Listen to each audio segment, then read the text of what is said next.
Wala nang intro-intro, iboto natin si Bato. Mas malinaw pa sa kanyang ulo na ang pagiging kalbo ay hindi madadapuan ng kuto.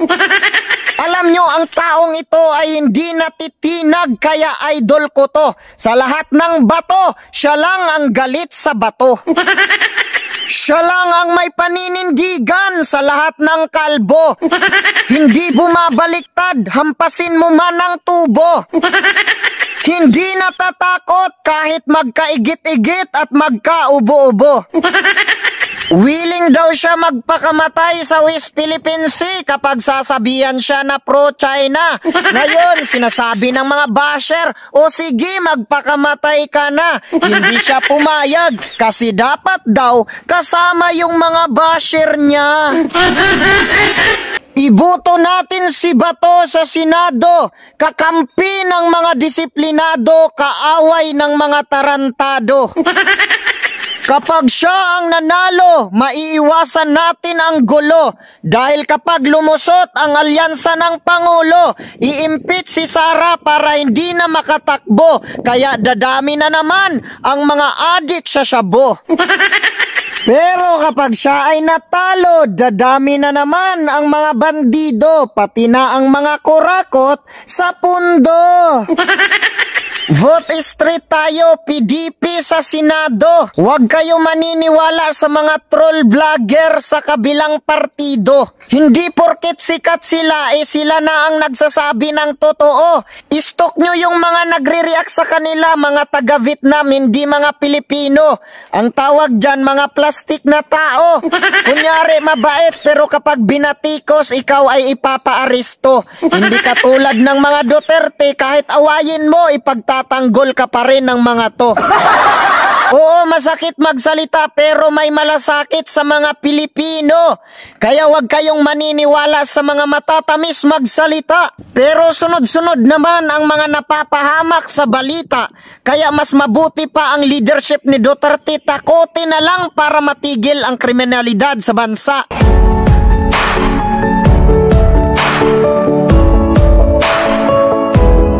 Dumarami ang nag-PPM sa akin at nagagalit tungkol sa video ko kay Duterte. May mga nagtatanong, kahasang hindi ba Ilocano ka, bakit ka hindi maka-BBM? Yung iba naman sinasabi Ilocanong taga Davao. Yung iba naman sinasabi traidor. Okay, ito mga kahasang, okay lang yung mga opinion nyo sa akin, walang problema sa akin.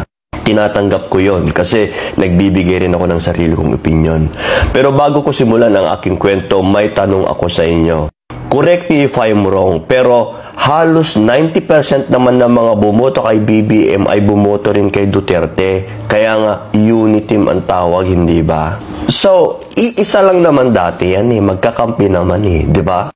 Kung ano man yung rason, wag na nating isa-isahin, magkakaroon lang tayo ng mga arguments, okay? Ito ang kwento ko. Simula pagkabata, kapag napag-uusapan ang politika sa amin, walang makakatalo kay Ferdinand Marcos Sr. Isa ako sa umanga sa kanya kahit hindi ko siya naabutan. Pero nung nag-college na ako, doon ko narinig ang iba't ibang pananaw.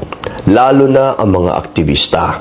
Mula kay Erap, Arroyo at Aquino, sa panahong iyon, ang pangalang Marcos ay itinuturing na mabagsik, korap, mapang-api dahil sa martial law. Ngunit para sa aming mga Ilocano, iba ang version ng kwento. Para sa amin, si Marcos ay isang matalino at matapang na abogado, isang leader na walang katulad. Na hanggang ngayon, ganun pa rin ang tingin ko sa kanya. Kahit anong sabihin ng iba na paninira, martial law, maraming pinatay, maraming kinurakot. Guys, meron din akong sariling pagre-research kahit hindi ko siya inabutan. Kung bakit ko gusto ang Ferdinand Marcos Sr., sa akin na lang yon, para walang argumento. Kahit anong sabihin nila noon, wala Gusto ko yung senior.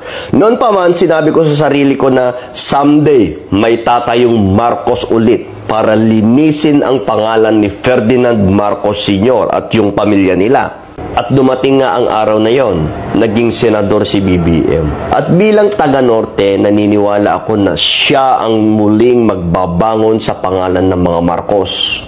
Tumakbo siya bilang vice-presidente, ngunit hindi siya pinalad. Sa panahong yon, si Duterte ang naging pangulo at sa wakas, naipalibing na rin si Ferdinand Marcos Sr. sa libingan ng mga bayani. Sa dami ng dumaan na presidente, si Duterte lang ang nakagawa noon. Fast forward tayo at si BBM na ang pangulo natin ngayon kasama ang mga Duterte. Pero bakit ako nadismaya? Noong unang taon niya, medyo nadismaya na ako. Nang makita ko ang mga kasama niya sa kampanya ay nagsialisan at yung iba naman, siya mismo ang nagtanggal. Sabi ko noon, siguro strategy niya ito para mas lalong mapaayos niya yung administrasyon niya. Hanggang umabot na nga sa kaso ni Duterte na kinuha ng Interpol. At lalo akong nadismaya nung marinig ko ang kanyang rason. Kailangan nating pagbigyan ang Interpol para kapag tayo naman ang may kailangan, tutulungan nila tayo. Para sa akin, ito ay isang kilos ng isang leader na traidor at mahina. Pasensya na, pero ito ang opinion ko. Pagkatapos ipalibing ni Duterte ang ama mo sa libingan ng mga bayani na for how many years hindi ka nila tinulungan. Okay? Isa yon. Pangalawa, bago siya naging pangulo, okay, kumampi siya kay Duterte, sa mga Duterte. Dapat kung alam mong maraming kaso yan, kung talagang mamamatay tao yan, hindi ka na kumampi sa kanya. Anong ibig mo lang sabihin? Kumampi ka sa kanya noon para kumuha ng boto. After that, ngayon, parang tapos na tayo. Okay? Pwede na kitang ipamigay. Anong tawag mo doon? Kung talaga may paninindigan ka. Dapat noon pa lang, hindi ako kakampi sa'yo dahil mamamatay tao ka. Diba? Marami kang kaso sa war on drugs. Diba? Bago ko tapusin ang video, gusto kong iwanan sa inyo ito. Dala natin ang pamana ng ating mga ninuno, mabuti man o masama. Ngunit kung hindi mo gusto ang iniwang pamana at ayaw mong mamuhay ayon dito, kumilos ka at baguhin ito sa sarili mong henerasyon.